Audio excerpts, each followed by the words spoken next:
मैंने पिछले 3 सालों में सबसे विचित्र अनुभव था। 3 साल पहले की एक आधी रात मैं एक गली में गया जिसे मैंने कभी गौर से नहीं देखा था। गली में एक ऐसा बार था जिसे मैंने पहले कभी नहीं देखा था।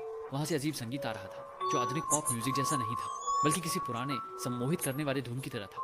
जिज्ञासा से भरा मैं अंदर चला गया। भीतर आमतौर पर मिलने वाले बार के शोरगुल का नामो निशान नहीं था, बल्कि एक अजीबोगरीब माहौल था और ये लोगों से खचाखच भरा हुआ था। मजेदार बात यह थी कि सब लोग दुनिया भर से आई सुंदर महिलाएं थी और उतने ही आकर्षक और मनमोहक बारटेंडर भी मौजूद थे। मैं बैठ गया और मेरी नज़र अनायास ही एक महिला से मिली। वो सीधी मेरी ओर चली आई। उसकी नज़रें चुराने की कोशिश की, क्योंकि खूबसूरत महिलाओं के सामने मैं हमेशा अनजाने में ही घबराने लगता हूँ और मेरा दिल तेजी से धड़कने लगता है। वो धीरे धीरे मेरे सामने आकर खड़ी हो गई।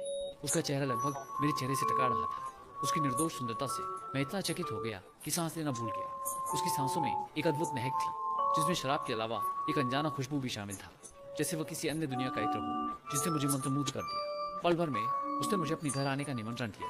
मैं अपने कानों पर विश्वास नहीं कर पा रहा था। जब हम उसके घर पहुंचे, उसने धीरे से मुझसे प्यार जताया और मैं जल्दी ही प्यार में पड़ गया। अत्यधिक खुशी में डूबा और धीरे धीरे सो गया। लेकिन अगली सुबह जब मैं जागा तो मैं हैरान रह गया। मैं एक परित्यक्त घर में लेटा हुआ था और वह आकर्षक महिला पहले ही गायब हो चुकी थी। बिस्तर पर गहरे लाल रंग की कुछ चीज थी, जैसे कि पुराना खून, और मैं अचानक डर से कांप उठा। मैंने चारों ओर देखा। घर खाली था, मकड़ी के जाल और धूल से भरा हुआ। चूहों की खामोशी में आवाजें थी, टूटे हुए खिड़की के शीशे से कीटों की आवाज और हवा की सरसराहट सुनाई दे रही थी। उस समय मैं डर के मारे कांप उठा और जल्दी से बाहर भागा। बाहर आकर मैंने देखा कि ये छोड़ी हुई घर एक घने जंगल के बीच में स्थित था। मैं यहाँ रात कैसे बिता सकता हूँ? कल रात की वो महिला आखिर कौन थी? उसी समय मैंने देखा कि मेरी गाड़ी घर के सामने ही खड़ी है, तो मैंने तुरंत गाड़ी चलाकर घर चला गया। डैश कैम दिखाता है कि मैं अकेले ही यहाँ ड्राइव करके आया था। पूरे रास्ते में खुद से बातें करता रहा। कोई भी जवाब नहीं दे रहा था। तो फिर कल रात मेरे साथ कौन था? इससे भी बुरा यह था कि मेरा शरीर बदलने लगा। पूरे शरीर से दुर्गंध आ रही थी, आंखें लाल हो गई, त्वचा बैंगनी हो गई और वजन दिन प्रतिदिन घट रहा था। अक्सर ऐसा लगता कि मेरे अंदर बिल्कुल ताकत नहीं है, यहाँ तक कि बिस्तर से उठ नहीं पाता था। मैंने काम पर जाने की पूरी कोशिश की, लेकिन केवल आधे होश पे कुर्सी पर बैठा रह गया। बॉस को बर्दाश्त नहीं हुआ और मुझे लगातार डांट रहा था। सर वापस आकर मैं कुछ भी नहीं कर सकता था, बस बिस्तर पर लेटना चाहता था और उस औरत के साथ बिताए पलों को याद करना चाहता था। समय के साथ मेरे अंदर उसके प्रति लालसा और चाहत बढ़ती गई। आखिरकार एक दिन मैं और बर्दाश्त नहीं कर सका और उस छोड़े हुए घर की तरफ गाड़ी चला दिया। रात के 2 बजे जब मैं पहुंचा तो मैंने देखा कि वहाँ और 2 खूबसूरत महिलाएं थीं। ये मुझे अत्यधिक आकर्षण से देख रही थी और मुझे पास आने का इशारा किया। मेरे कानों में धीरे से दर्जनों बार कहा कि मैं तुमसे प्यार करती हूँ। ये कहने के बाद मैं सो गया, अतुलनीय खुशी में डूबा रहा। हालांकि अगली सुबह जब मैं जागा तो एक अजनबी आदमी मेरे बगल में सो रहा था। वह भी जाग गया और मेरी तरह ही गुस्से और हैरानी में बोला, तू कौन है? मैं तेरे जैसे कचरे के साथ इस डरावनी जगह पर कैसे सो रहा हूँ? कल रात तो मैं एक हॉट लड़की के साथ था। मैंने उसे बिस्तर से नीचे धकेल दिया और जोर से गाली दी। वह बेबस होकर जमीन पर गिर गया जैसे पहले मैं था। मैं बहुत उलझन में था, लेकिन जल्द ही मेरे अंदर एक मजबूत स्वामित्व की भावना पैदा हो गई। मुझे लगा कि किसी और को यहाँ नहीं आने देना चाहिए। ये मेरी भूमि है। उस दिन से मैं हर रात यहाँ रहता हूँ। अजीब बात है कि वे महिलाएं हमेशा आधी रात के बाद ही प्रकट होती हैं और यह बिल्कुल नहीं पता होता कि वे कहाँ से आती हैं। मुझसे एक बेहद मीठी रात बिताने के बाद वे अचानक गायब हो जाती हैं। सुबह होते ही मेरे दिमाग में सिर्फ यादें ही बचती हैं, लेकिन हर सुबह मेरे बगल में अलग अलग आदमी सोते मिलते हैं। यहाँ तक कि एक सुबह 2 आदमी थे, जिनमें से एक पहले भी आ चुका था। मैं जल भुन गया। बेहद गुस्से में उस पर चिल्लाया और गालियाँ दी। जैसे ही मारने का इरादा किया, उसने अचानक अपना सीना पकड़ लिया।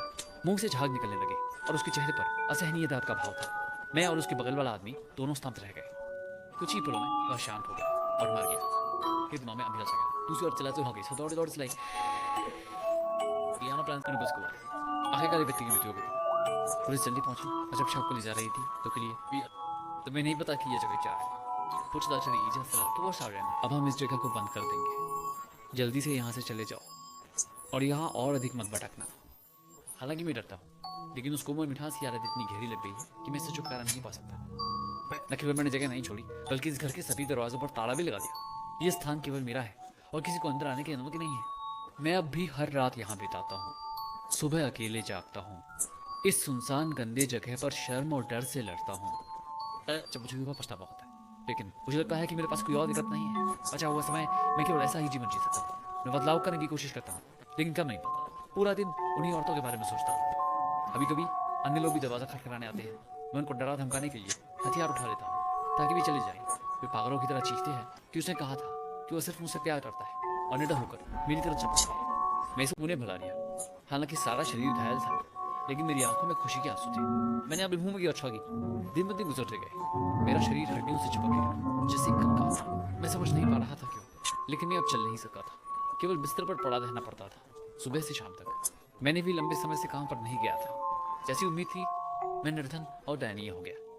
इस गंदे माहौल में जीते हुए मुझे कई बीमारियां हो गई। गंदगी भरे वातावरण के कारण मेरी आंखें, मैंने कुछ नहीं लगाया, मेरी आंखों, नाक और मुंह से अजीब तरल पदार्थ बहने लगा और मेरी दृष्टि धुंधली हो गई। अंततः मुझे अस्पताल ले जाया गया। डॉक्टर ने कहा कि अगर मेरा जल्दी इलाज नहीं हुआ तो जल्द ही कोई उपाय नहीं बचेगा।